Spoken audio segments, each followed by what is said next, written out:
Not quite sure how GDP affects crude futures, and in fact, we see rates have popped, interest rates. The 30 years now 4.835, and so that's inflationary. And by the way, if you put your money anywhere, what I'm doing is I'm putting it into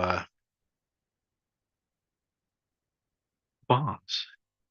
And if we hit 5% in 30-year bonds, I'll gobble up more. The only problem is when bonds rise, the face value of your bonds goes down. When the rates, interest rates rise, the face value of your bonds goes down because there's funny math with how they're inversely related to the rates and the capital. I'm not going to explain it all right now, but we could do that in the class.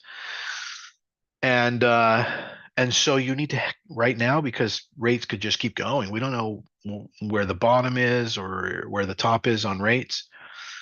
But and so you kind of need to hedge your position. So I'm fully hedged. Let's see. I have like a large amount of I've because we're live and everything. I'm not going to talk about exact numbers, but I have a large-ish amount of 30-year bonds. I could definitely double up. I have room to double up. I have been saving my pile. I've been stockpiling, and I have room to double up. And mine is at like 4.25%. My break even is like 4.25%. But I've been hedged for a lot of that move from 4.25% to 4.8%. Others I'd be down quite a bit. And so because I'm hedged, I'm okay. And I can add to my position, which I would do at 5%. I will add at 5%. Zero coupon. Wow, Carl, that's like really like, I mean, are you actually in those or you are in zero, the ETF? Because being actually in zero coupon bonds, that's brave. Because the one thing I like about the non-zero coupon ones are you're getting the coupon every 6 months. So you're getting an interest, you're getting a return. So, it says it pays like right now, let's talk about 5%. If you're getting 5% per year with a zero coupon, you don't get that until the very end. And but that does increase their beautiful sensitivity to changes in the rates. So you would make more in capital return. But I sort of like the fact that even while things are going bad, I always have my bonds, right? Even while things are going bad, in with the rates on the bonds going the other way, making the face value of your bonds less, you're still getting 5% paid twice a year, two payments, 2.5%. You're still getting like 5% twice a year. And you ladder those so you get different expirations and stuff. So that way you're getting payments multiple times per year throughout the year. You spread it out. But I like the fact that even while the shit's bad, you're still getting paid because the worst thing that could happen is nothing. I mean, there's actually the farthest worst case scenario is nuclear holocaust, but you know, fairly barring that, there's no stronger bet in the world than U.S. Treasury bonds. And the bet there is that at some point they're going to return to lower than where you bought them. 4.25% is going to go down to 3%, and they're likely to match GDP. They're likely to match the rate in which the Fed has their target rate. So that's like 2%. The Fed has a target rate of 2%. With these GDP numbers falling. Now, if we were to enter into a recession or any economic crisis, one of the first things that the Fed does in order to re-stimulate the economy once we're ready for that is reduces rates to 0%. When they do that, the face value of your 30-year bonds doubles or triples, depending on if you've got zero coupons or whatever. So you have this incredibly wonderful face value upside that you're holding, plus you're getting 5% interest a year on the money that you put into them. And you can hedge them with some options so that you don't even have to endure too much risk when they're moving against you, when they're moving against you, if they move against you. But eventually, they're going to come down.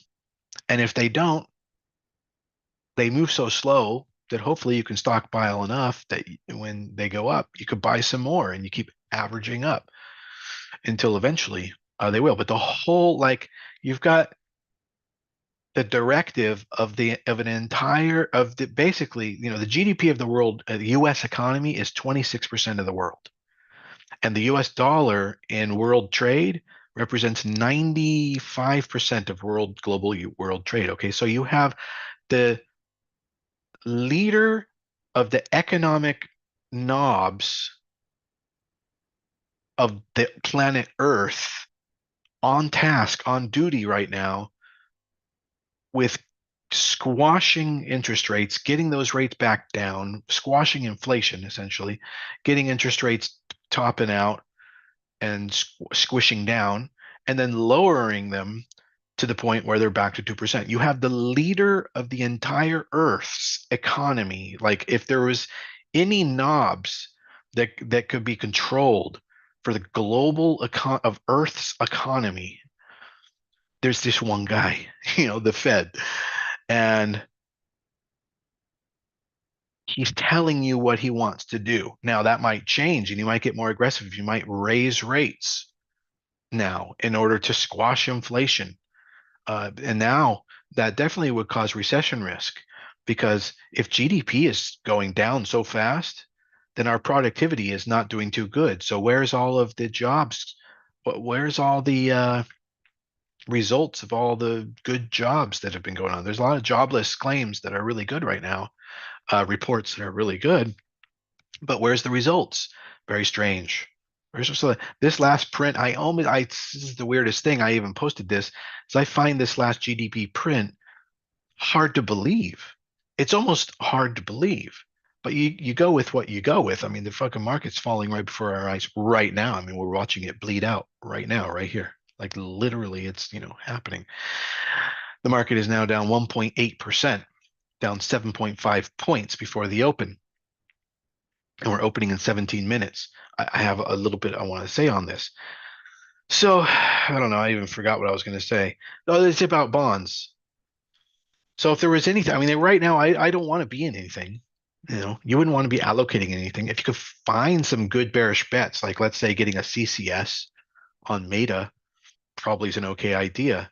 And I heard that Caterpillar did bad this morning, and IBM. So there's three potential never look back catalyst day CCSs. Let's look at those charts in a moment here. So that maybe, if anything, you get some bearish bets going, but those could be wrong. Usually what you do in a bearish moment, is wait it out, because when things get volatile, they get choppy. You have to think of, like, it's like if you were to empty the oceans in one spot or whatever, and it created tons of turbulence,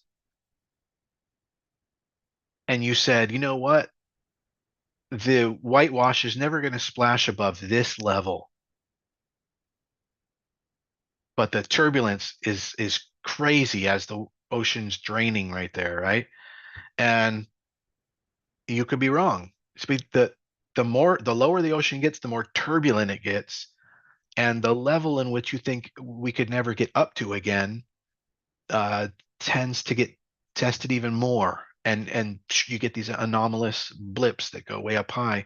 It becomes very hard to trade in an environment like this. So, yeah, I may put on, we'll take a look at the charts. I may put on a IBM, Meta, Caterpillar shorts. Maybe. I may not.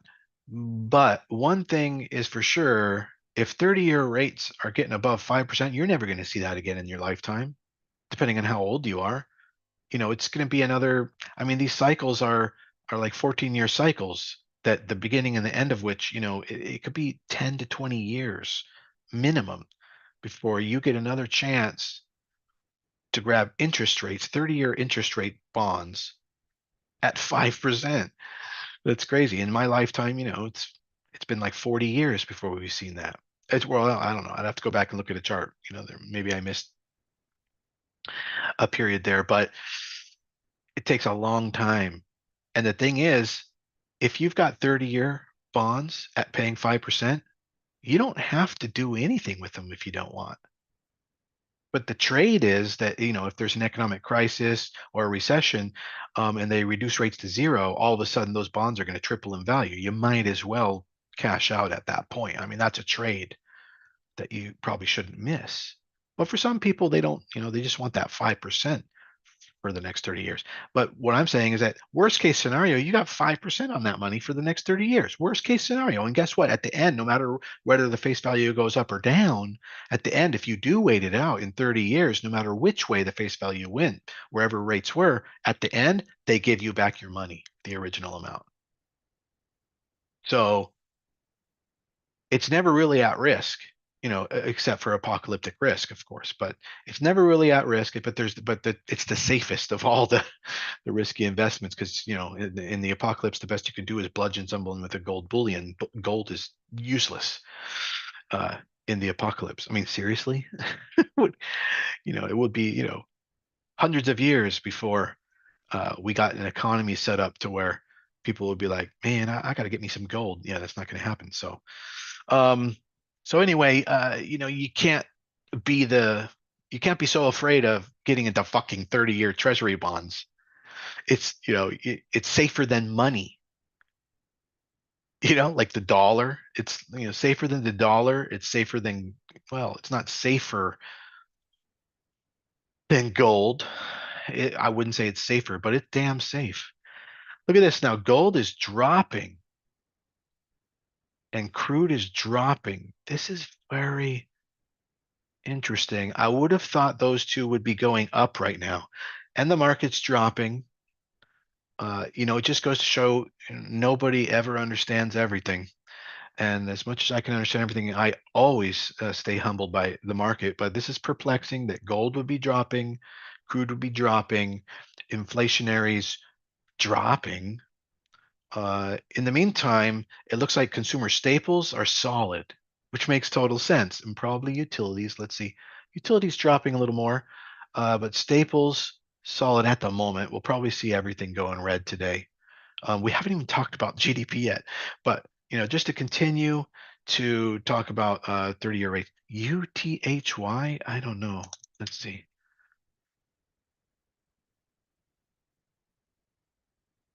I'd be worried about contango and price deterioration. You'd have to measure those fucking things and stuff. The ETFs.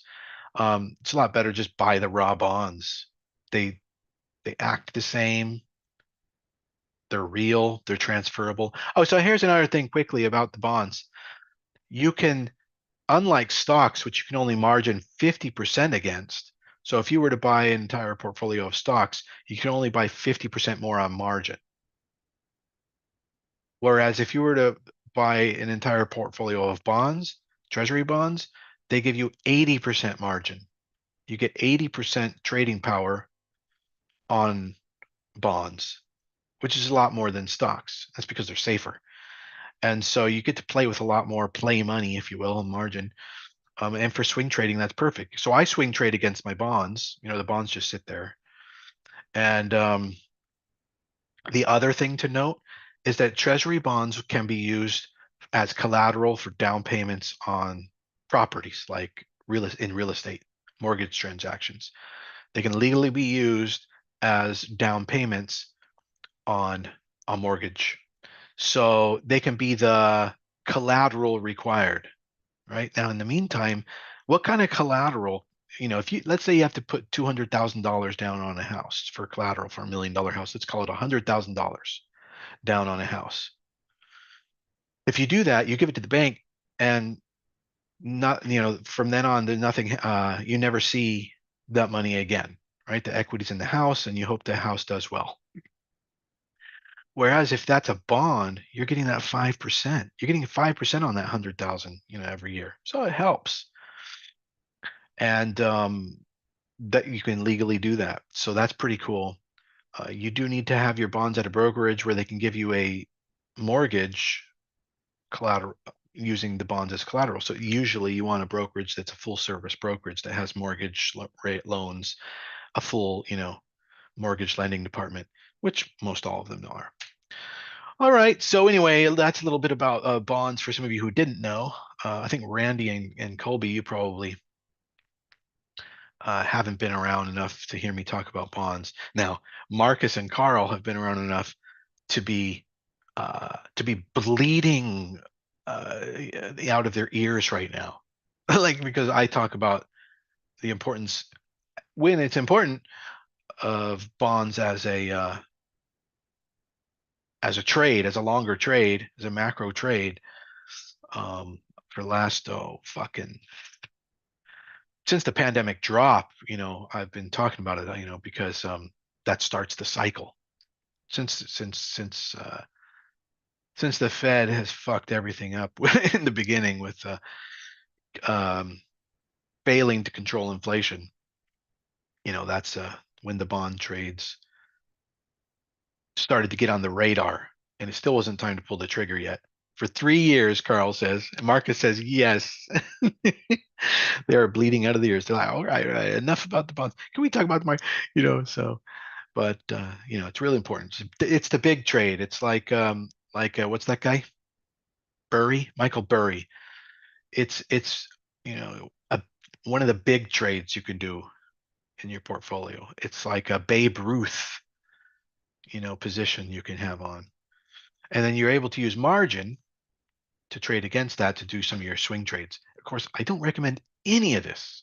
This is all just educational. And should you do any of that, you should have a profitable system because otherwise you're going to bleed out money on margin and then you're going to have to liquidate your bonds. And you're eventually going to be left with nothing if you do stupid shit against your bonds. You can only, there's only room for smart shit against your bonds. If you don't have that yet, you know, at least get the bonds. Anyway, that's my idea. I can't give advice. It's not a recommendation. It's not a financial, it's an educational program.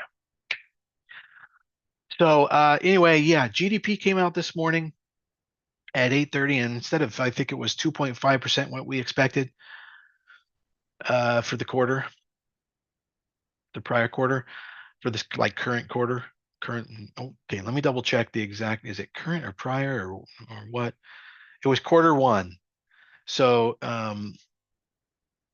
wait, let me just double check and below focus. Okay, so that's quarter one. So from January through March, so far we're producing 1.6% GDP instead of the forecasted 2.5%. So 1.6% instead of 2.5%. That's a huge decrease, okay, in expectations. That's a huge surprise. We're definitely caught with your pants down. Everyone in the market's caught with their pants down right now. Okay, we got 6 minutes. And the prior was 3.4%. The prior to that was 4.9%. Usually it's 2%. 2% is good. But 1.6% is not good. It's not good. It's below what we need it to be, which is 2%. And then it also is projecting. That's a rate of change that's not good. So 4.9% to 3.4% is 1.5% difference, right? Now you take 1.5% from there and you get 1.9%. Well, we just hit 1.6%. So in other words, the changes are accelerating and getting worse. And it also means now so that's an average of around 1.7% between all three rate of change, negative 1.7% for the last 3 quarters in a row now from the high of 4.9%, which was good. And so we had a comfortable padding. We've lost our padding. And it means that the next print could be not just zero, but negative 0.1%. And when GDP grows and expands, that's called economic growth. But when GDP is negative, when it's flat, it's called stagflation. But when GDP is negative, well, flat with we get a sort of stagflation in the growth of the economy. And when it's negative, that's that's a contraction in our growth rates. Very bad for inflation. And the reasons for that is too much to explain in 3.5 minutes.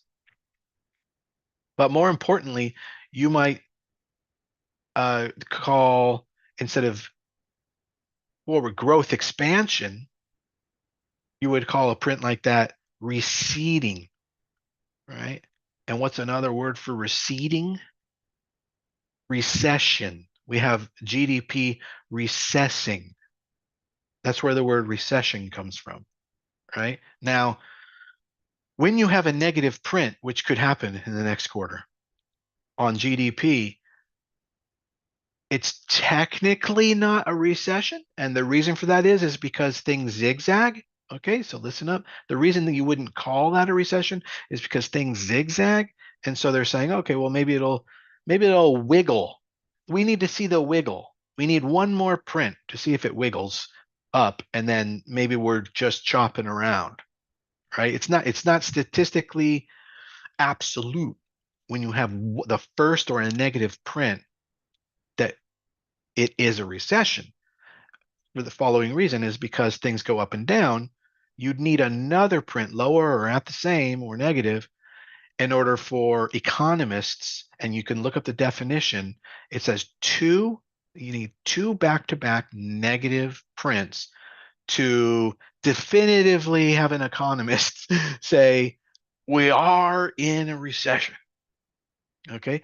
But it's my opinion that you don't need to wait 3 months to get another print. Once you have negative GDP, you are economically receding. That's what's occurring. And so that is recession. And at some point, this along the next 3 months, we will traject before that next GDP print, which could be negative, we will traject into the negative territory, maybe a couple of weeks before the next quarter's GDP. So 3 months from now. So like in June. So what's going to happen today on the market is most likely smart money is going to run for the hills. They're going to take all their money off of all the growth stuff early. He who acts fast, does the best. So who's the quickest to adapt to change survives the most, right? And keeps most of their shit. So smart money is going to start taking money off of growth and putting it into safety. And that could be gold, that could be staples, that could be, defensives. But it's important to note, what does that look like? What does taking money out of things look like? Can anybody raise their hand? Tell me, what does it look like when people take money out of things? They have to do that by selling. And if people don't want to buy what they're selling, then you start to really liquidate, and you get quite the fire sale, and you get quite the sell-off. So you're going to start to see in growth stocks, QQQ, less so in the S&P 500, but it will, and the Dow, but the Dow might be supported by some inflationary pressures coming.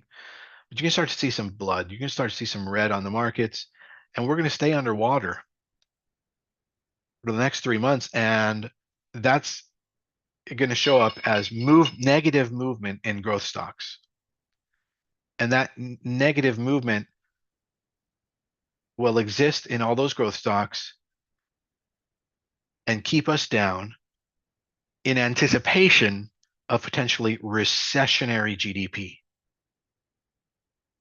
Now, how does the Fed stimulate an economy that's receding in a recession? They lower rates to try to get growth going again. But it's a real problem, because if inflation's up high, their hands are really tied. Because you don't want to stimulate an economy when the fucking inflation's at 5%. So basically, They have to raise rates to get inflation down first. They must control inflation first. And so we will remain in a recession where everyone's hands are tied because of high federally imposed interest rates for as long as it takes.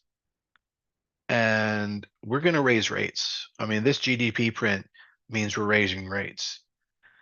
And then once interest inflation is contained, and only then will they feel safe enough to give everybody free interest rates, the lower rates to a very, very low rate, like 0.25%, to re-stimulate businesses and the economy and jobs. Everyone will start to get back to work. This might not be until like a year from now. But this GDP print really puts us into an interesting cycle. And one of the problems with a recession of GDP growth, so a recession of our growth that we're creating, is it inversely correlates to paying off the debt. GDP pays off our debt.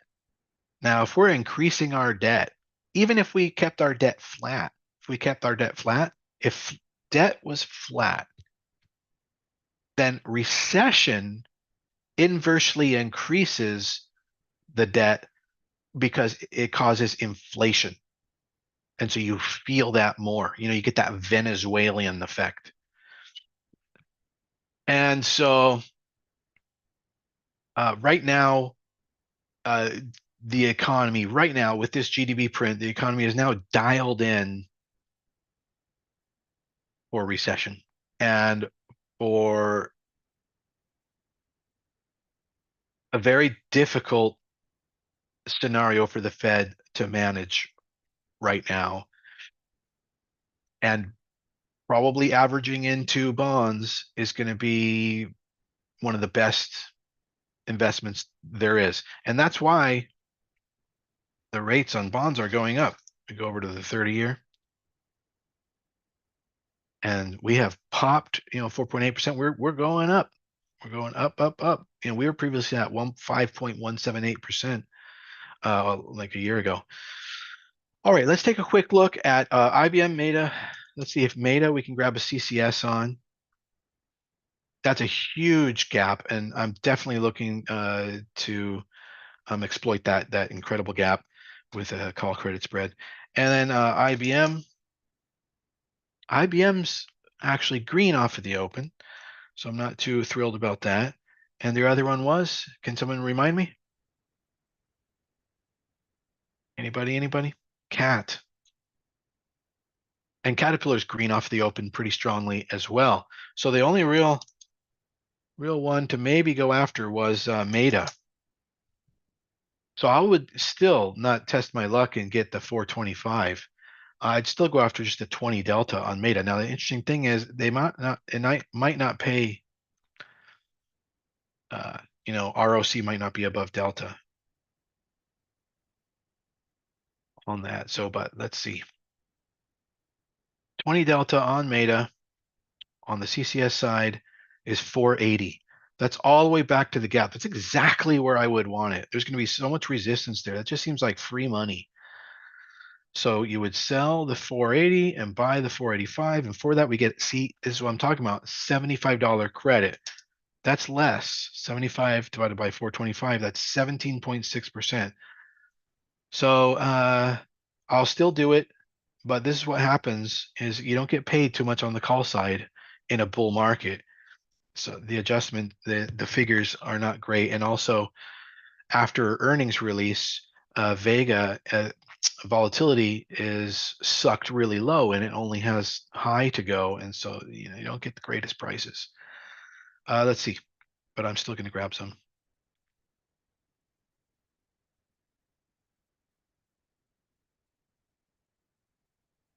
All right, there we go.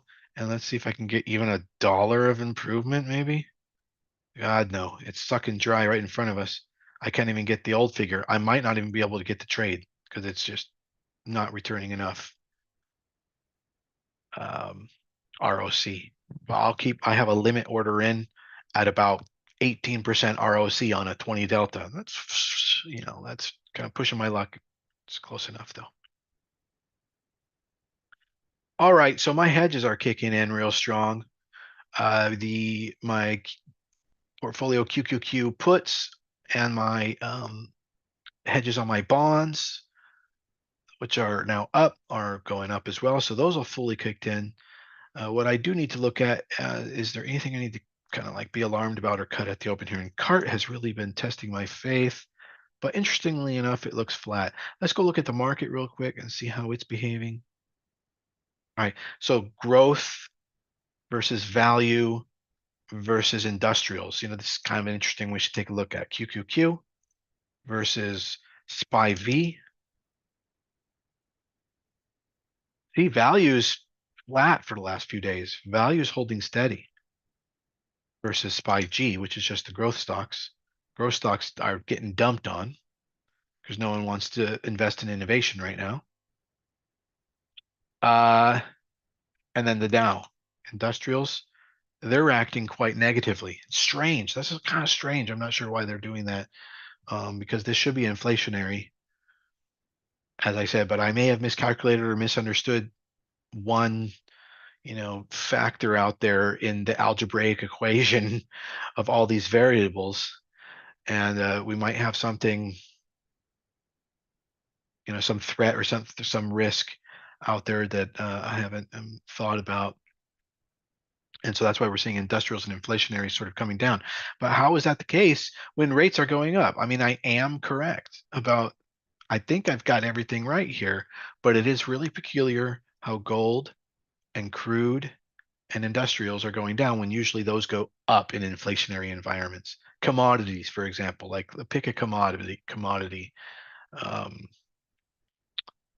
wood would be a good example, like lumber. I don't know what the symbol is again for that. LBR. See, wood's going down. In fact, lumber's been going down and down and down and down, straight down for a while. So this is strange. And then go over to gold, though. It is kind of doji-like, but its initial reaction to GDP print was negative, and it's so important to note. The catalyst is built in there. Let's go over to the VIX for a sec. So yeah, the VIX is now like an entry if you were on VIX. That's a green over red on pullback. The VIX is now an entry, and will it get 1, 2, 3, 4? Will prices on the market get below the 4-day low on the market that was put in when the VIX hit that high? Let's take a look. Yeah, so 1, 2, 3, 4. 4 days ago, the market was right down here at 413 on the QQQs. We're really close. So it's quite easy for the VIX to rise and for the Qs to smash that low. And S&P 500, yeah, that low is even closer to where we are right here. Remember, it's not this green. It's not that red one. We're right here. We're really close. And the Dow, also really close to lows. So the VIX itself, in and of itself, is actually a little bit more bullish. The VIX is saying, hey, we're not really that bad. Oh, I got that fill on Meta. That's kind of pissed me off now because probably if I had even been a little bit more greedy, maybe I could have got even a better price, apparently. That pisses me off. Let me see.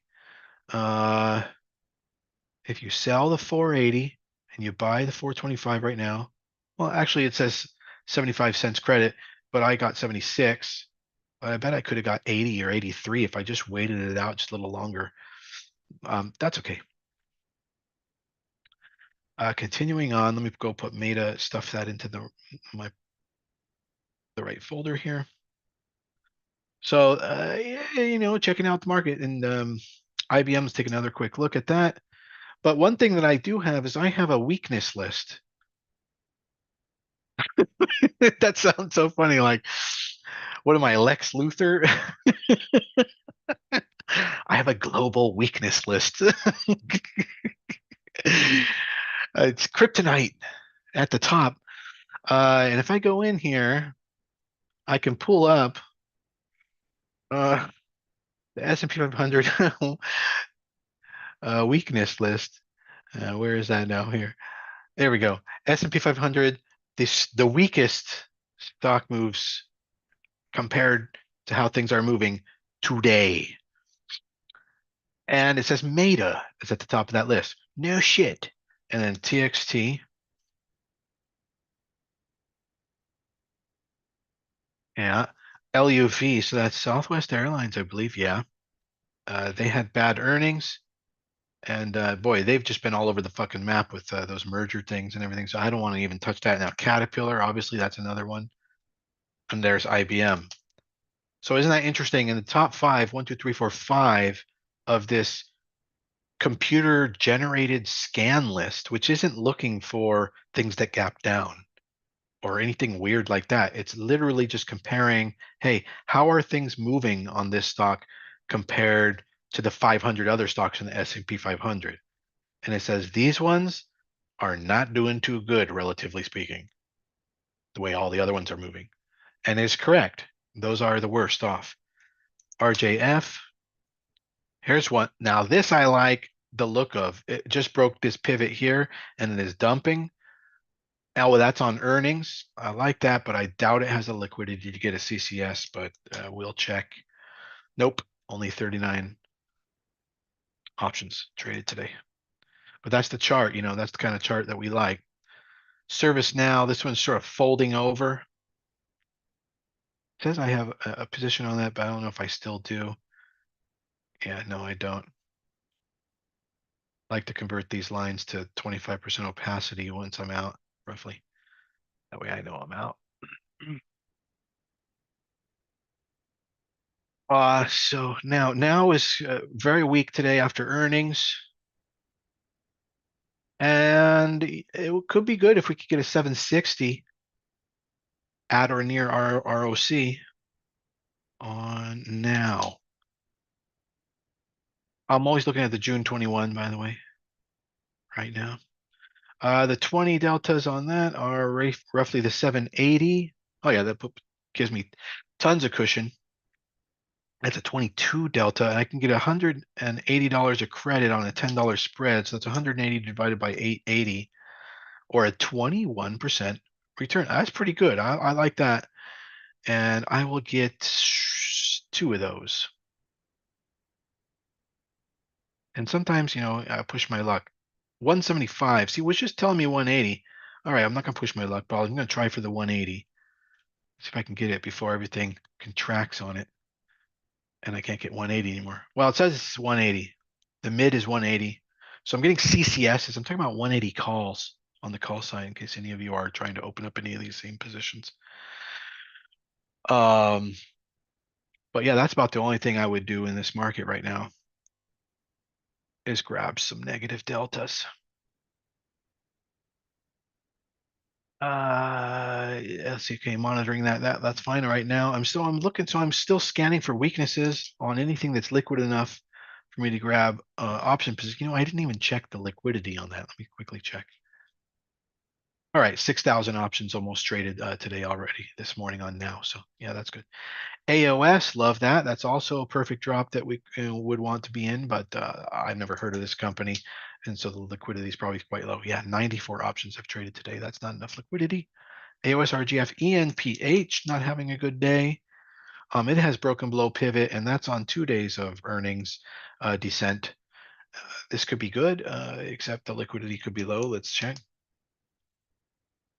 Liquidity is at 10,000 options almost already today. So we can take a look at this, but it looks like the deltas are a bit skippy. The 125 is what we would be selling. I'd be very comfortable with that. So you go in 125, sell, buy the 130. That couldn't be right. Oh, okay, good. I didn't buy it back yet. And buy the 130. 64 out of what is it? Yeah, that's not enough credit. 65 out of 435 is only 15% ROC. So this means the volatility might be ranking a little bit low on this, but that's not a good price. Now sometimes I'll look for neighboring price. It might increase my risk, like the 120 instead of the 125, and I'll check that. Sometimes you'll get a little bit better of a fair shake. but yeah, not really. So here's 8 for the 25 delta. That's the 120. I could get 84 out of 416. That's 21, 20% delta for a 25. I'm almost inclined to do that. Pretty close on that. I think I'll do it. 415. So I want to get like about 3 of those. And I'm going to try to push my luck and get $1 more. There it is. Actually, that's the exact price that is going for right now. I'm going to get even $1 more on that. Try pushing my luck so I can really squeeze that ROC a little bit. All right, both those are sitting out there. The other one now just got filled. I was just going to say it's gotten worse and it's probably not going to get filled. And literally right when I was talking, it got filled. So ENPH, I was always talking about how unless ENPH gets above this line, we've been on this for months now.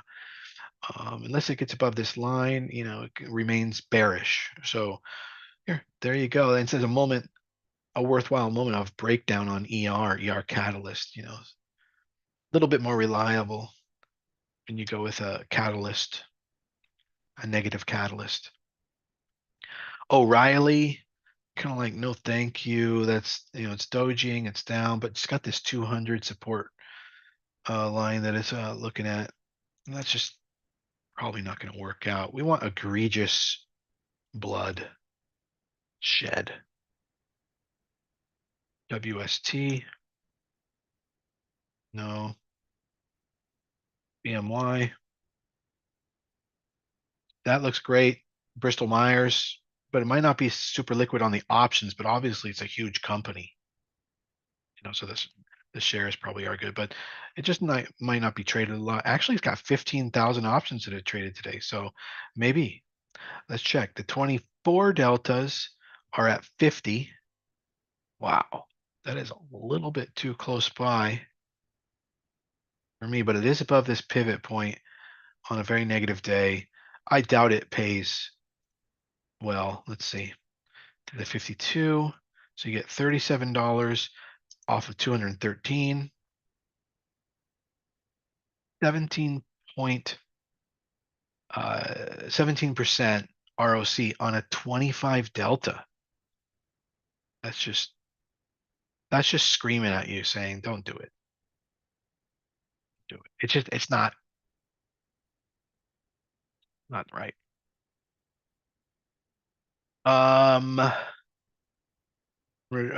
Quickly check anything's negative in my positions.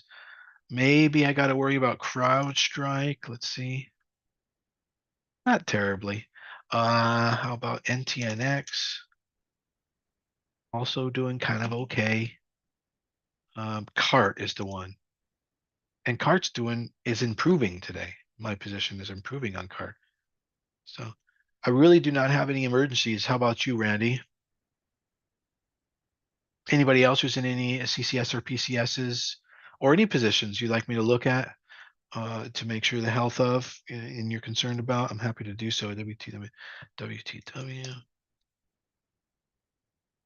But basically, I'm looking for any shorts on a day like today that make sense. Microsoft's been fucking incredibly bullish, but what happened with Microsoft?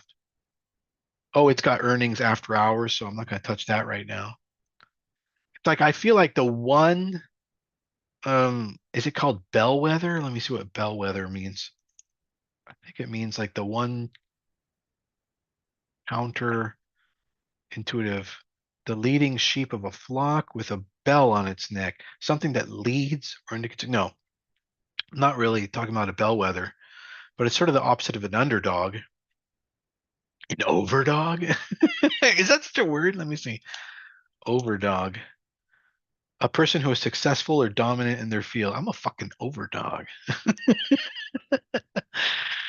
Overdog is one that is dominant or victorious. But anyway, that's not what I mean. And kind of like an overdog, I'm looking for the opposite of an underdog. Opposite of underdog. Nah, yeah, there's not really a word. Anyway, it'd be this one stock that's just sort of rogue, going the opposite direction than you would expect everything else to go in, and it's doing its own thing, sort of like, one of the analogies I've used for years that some of you might remember, a salmon. I like to call them salmons. A salmon. They swim on upstream, nice, healthy, strong salmon. So I feel like it's possibly Microsoft with the whole AI thing. It's like, what's the best prospect? What will be hard to derail the growth and progress and innovation of over the next few years during this terrible economic moment we're entering? AI, right? And so who's some of the best, strongest names able to weather through and develop AI during these times? Microsoft. Microsoft's one of the big ones. By the way, I think I heard that the fucking sales of those Apple Vision Pros were not quite as good as expected. And so now Apple's in trouble. Where was I just typing? I'd like to type right here. I'm going to pull up Apple. And so Apple didn't even really move much on that news, but yeah, probably because everyone already expected that. I mean, that is some ridiculous ass product priced in a ridiculous ass range at a ridiculous ass time in the economy to be thinking that that's going to affect the bottom line of Apple at all. Um, Apple's a huge company, and it's got to make products that appeal to the masses a bit more than that. Like the concept of sunglasses computer, probably better. You know, I think even at a $2,000 or $3,000 price point, a sunglasses computer system, obviously it's hard to do. But I mean, you just reduce the resolution. I mean, you cut some corners, but make it happen. I think that could be a little bit more appealing and have a little bit more mass appeal and a little bit more uh, conversion of the demographic, if you will. Probably $4,000 for crap VR. And by the way, yeah, I mean, because we're just happen to be. I mean, I'm not a fan or anything, but we just happen to have Meta Quests here. In my house, we have all the different models, and that's real VR. I mean, you're walking around inside of a 3D environment versus the augmented VR that an Apple Vision Pro is, where you're putting up flat computer screens and flat information in locations in your 3D environment. That's not a real VR virtual environment application, So the Apple Vision Pro, it competes with HoloLens. And the HoloLens, I mean, you just look to the HoloLens sales, and how is HoloLens doing? You could go into the HoloLens report to get an expectation of, what you could expect from Apple Vision Pro. Because the way they did it was not very exciting for anyone who wants to go into VR. It could have been, it could have been. And maybe just like Tesla, this is a good place for them to have started, though. Just like Tesla started with the luxury car. Maybe you start there, you test waters, you make improvements, you start to make it more affordable and more advanced and more attainable to the masses little by little. Maybe it's a good, way to go. But certainly right now you can't expect that to add to the bottom line of Apple. There's no way. Let's see. The Qs have found stability, but values S&P 500 and the VIX keeps going. So does the Dow, but it's very, very odd that growth stocks are not getting hit at the moment. Really odd. Really odd. Here, like here's everything and kind of like how it looks. The VIX just keeps going up. This is the inverse to VIX, by the well, the VIX keeps going up, which means it's making stocks go down. It's essentially reflecting that stocks are going down. And remember, the VIX is like the leading one. That's like your super true indicator. Also, at this point, what are we at? 25 minutes into the open. Probably too soon to rely on the volume projections for end of day. Well, let's take a look at that. Yeah, the gray indicator here is usually just too big. It takes about an hour before the projections start to really be accurate. But amazingly, growth is flat right now, which makes no sense. S&P 500 bleeding to a lesser extent, to a lightly bleeding. The Dow strong. I mean, that we could probably take CCS on the Dow. I think I'm gonna do that. That looks right. And if it doesn't work out in a couple of days or something and it recovers, I'll just have to cut it for probably break even, which is not that bad. But let's take a look at the pricings. If we wanted the Dow, DIA, first of all, how's the liquidity over there? 12,000. That's fine. For the 20 delta, we'd be looking at, boy, it goes 21 and then 14.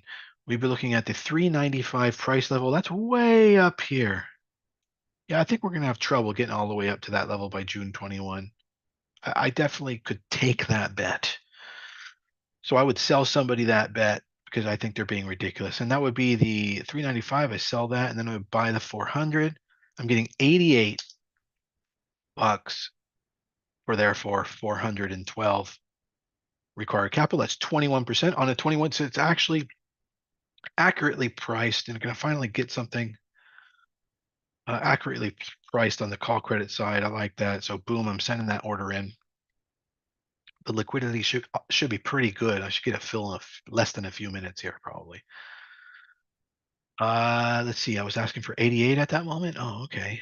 And it's at 86. It was 86 when I was looking at it, but the minute I sent it off, I guess it blipped up to a level that's not going to fill me. Well, actually, it's at 87.5 now. So, all right, I'm going to let it sit there. Maybe I'll get a very nice 88 fill. That would be an improvement. 88 divided by 412. No, that's what I said. 20.3. Okay. That's what I expected. So anyway, trying to get a CCS on that. In the meantime, by the way, over on ENPH, yeah, we're not really getting that fill. I still would not change anything over there. I'm already up 6% to max profit on now. So that now has moved in our favor already. That's good. Oh, I'm gonna move all my bearish uh, positions into a bearish folder instead of this other folder. So that way I can manage and know which things are upside down in my portfolio and working in that direction. The other one was Meta. There it is. Move that to bearish. And Meta's actually gone the other way. So Meta's down on max profit. But overall, with ANET now, Costco, and Meta, things are doing okay overall. And looking to get into DIA, hopefully to get a fill in that in a moment here. So it's a bit of an exciting morning as far as what to do, but allocating is not, allocating to the long side is not kind of like how you want to be playing around with, the geopolitical tensions the way they are. You exited your remaining 5 PCs this AM? Oh, all right. And by starting fresh, do you mean you're going to reset your port to $100,000 and start over and try again? Did you make some mistakes? The thing when you went away and didn't hedge and stuff like that? Well, I would tell you that that's close to real life, though. Maybe you just, decimated your portfolio by making just zillions of mistakes and you want to start fresh. But the other way to go is keep it where it's at and see if you can rebuild just like real life um, from where you're at. It's up to you. Let's see. I'm not sure, but it's also possible that you can get more than one paper account, trading account at TD Metro. I'm not sure of that, but maybe you could ask them. So in case you wanted to test different systems under different accounts, and it's very easy to flip through your different accounts. I don't know if you know this, but at the top of your Thinkorswim app, you can just flip through different accounts. It doesn't have to relog you in or exit this or that. It just literally just changes the positions. Like flip, just changes things. So that's pretty cool. Well, I am not going to get this fill on the Dow being greedy because it's working out. The trade's already working out. Like I'd already be up if I was already in it. And so that means it's moving against the order, the greedy order that I wanted filled. Yeah, still learning. I can set up different accounts under that 200 amount. That's cool. Yeah, and you can change that to any amount, and you should make that amount. You should actually make that amount the equivalent to what you eventually are going to do. And you can ask Thinkorswim to change that number for you, or possibly in the paper trading settings, you just go and you can change it to that.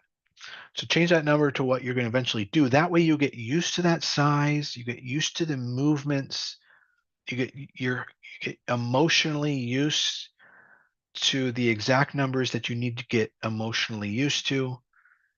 That is a really good recommendation, always to size your paper trading account according to what you intend to eventually real money trade.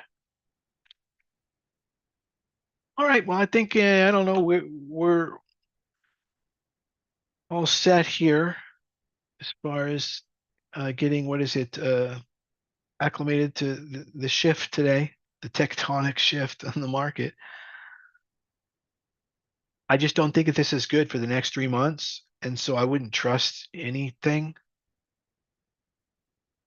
And that's how you should take it. If somehow, I'm not sure how things turn around, but supposedly, I suppose something could happen. They could, the market is the amazing engine. Oh, good. I got in DIA just now. So anyway, all right, you guys, catch you back into the group. That's the stream this morning. That's the morning stream. Thank you very much, and stay safe out there.